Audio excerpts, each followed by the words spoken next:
Hi, my name is Kristeva and I'm a serial entrepreneur, and I'm starting another company called Tallow Crumb. It's a butter cookie mix and it's made with all animal-based ingredients, so it's super low carb, real ingredients, no fake fillers. All of the horrible things that are usually in keto cookie mixes are not in my mix. Why? Because carnivores crave cookies too. I began the carnivore journey about 18 months ago, and I have a real sweet tooth, and I will admit to being a sugar addict, and I quit sugar actually a couple months before I went carnivore. That was the first thing I did.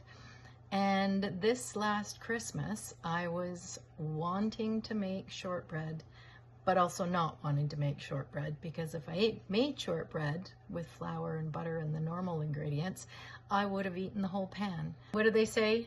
Desperation is the mother of all inventions. And it was. So in my attempt to try and make a shortbread substitute, I invented my butter cookie mix. Because I know I can't. Not all of us can be Anthony Chafee, and anybody in the carnivore space will know exactly what I mean by that. I need the occasional treat, and I want a treat that's healthy, nutrient dense, and is not going to have me jonesing for cupcakes or having to start over again on Monday.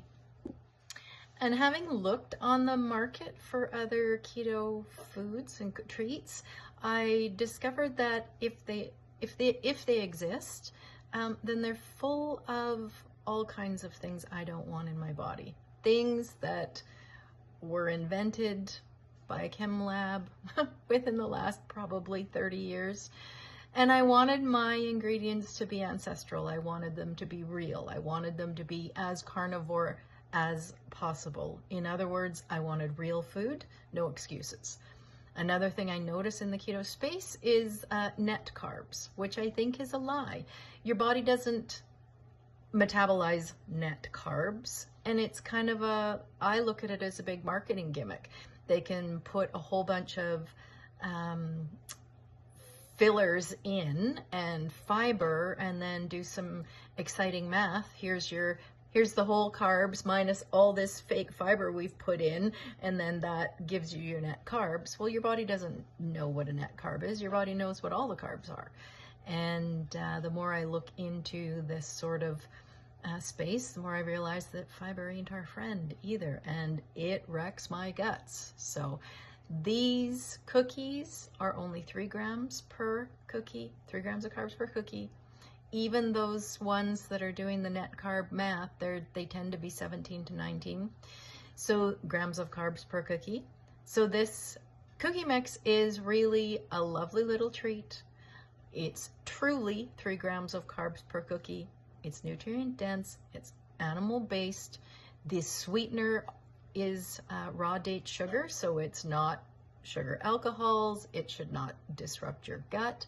I do also use a little bit of pure stevia, because all of the other sugar alcohols and monk fruit and maltodextrin and all this, it just wreaks havoc on my gut and also my skin. So I really wanted to invent something that people could enjoy, that they could feed their kids with confidence, that they wouldn't disrupt their gut microbiome and wouldn't kick you into a sugar craving.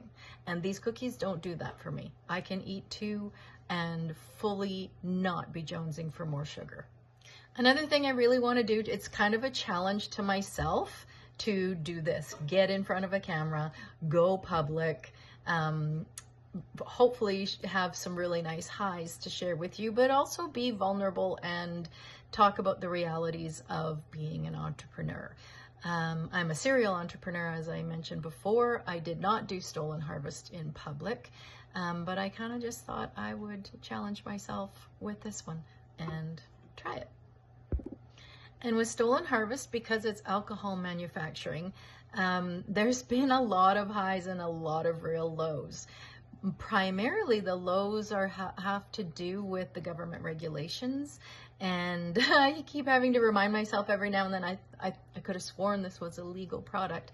It feels like everything I want to do is illegal, and I'm really hoping that with Tallow Crumb being a food item, it won't be as restrictive.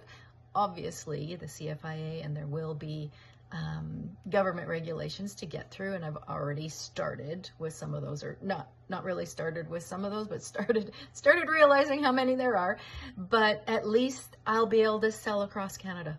Like in the alcohol space, you can't. And it's incredibly frustrating because I keep thinking, you know, if I was trying to sell t-shirts, or in this case cookie mix, I could go wherever I want in Canada. It's one of the things that I think to myself, if I'd known how restrictive the alcohol manufacturing sector was, I probably wouldn't have started. I started naively, and thank goodness, because now Stolen Harvest exists, and we're moving into our 6th year of operation. And I've done really well with that in the terms of awards. Every mead that I've brought out has won nationally and internationally in some awards. So I joke that, you know, 15 careers later, I think I finally found my calling with that. And yeah, but it is. And the other thing I think is that probably a lot of people who like my mead and like supporting local alcohol businesses don't realize how difficult it actually is. So not that this is gonna turn into a big rant about that, but it's definitely, when I think about starting the Tallow and Crumb, I thought, why not air all of it? Because I'm sure there's going to be hurdles that I, you know, am naively now starting this business and am unaware of. And yeah, I think our consumers in the country deserve to know what the hurdles are like. And one of the deeper whys for me is the politics of food. I really believe we're losing our relationship with food. We're letting corporations take over the food production and distribution system. And I think it's really to our detriment. And I would like to rehome and repatriate food, recolonize food. I think we should bring food back to our localities, and I do believe in sourcing local as much as possible. And I'm very passionate about that. I'm actually the author of Chicken Poop for the Soul, In Search of Food Sovereignty. So my relationship with food goes back a long, long ways. I wrote that book in 2010. I think it was published in 2011. And prior to that, I had been writing a blog and been rather wrapped up in the literature of the politics of food, and very much enjoyed it and really am passionate about that. And I don't want to build the biggest cookie company in Canada. I want to build the most principled one. I want to build a healthy one. I want to build one that I can be proud of, that I can enjoy, that I can eat, and that hopefully as I grow, that I can help support other friends and families or whoever wants to come work for me once I get that big. I believe in that kind of social community, and that's one of the hopes that I have for this business, is to be able to employ people who want to work for me, who are equally passionate about the product, and give them a living wage.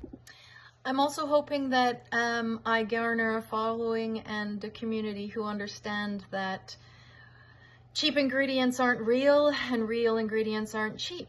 And I trust that there's enough of that awareness around to help support this venture of mine. I'm sure, because I think that way, I would rather spend more money and eat less on really good food than spend less money and eat a whole bunch of crap. So if you're interested in watching a small food brand get liftoff and built from scratch in Alberta, then follow along, subscribe and follow along. Also, if you're interested in seeing the highs and lows and ups and downs and trials and tribulations of being an entrepreneur, follow along, welcome. And oh my goodness, if there's any of you out there who've already been through this, please comment, please suggest. I am open to suggestions and really would like to build a community that's interactive. And yes, I want to build something real. Thanks.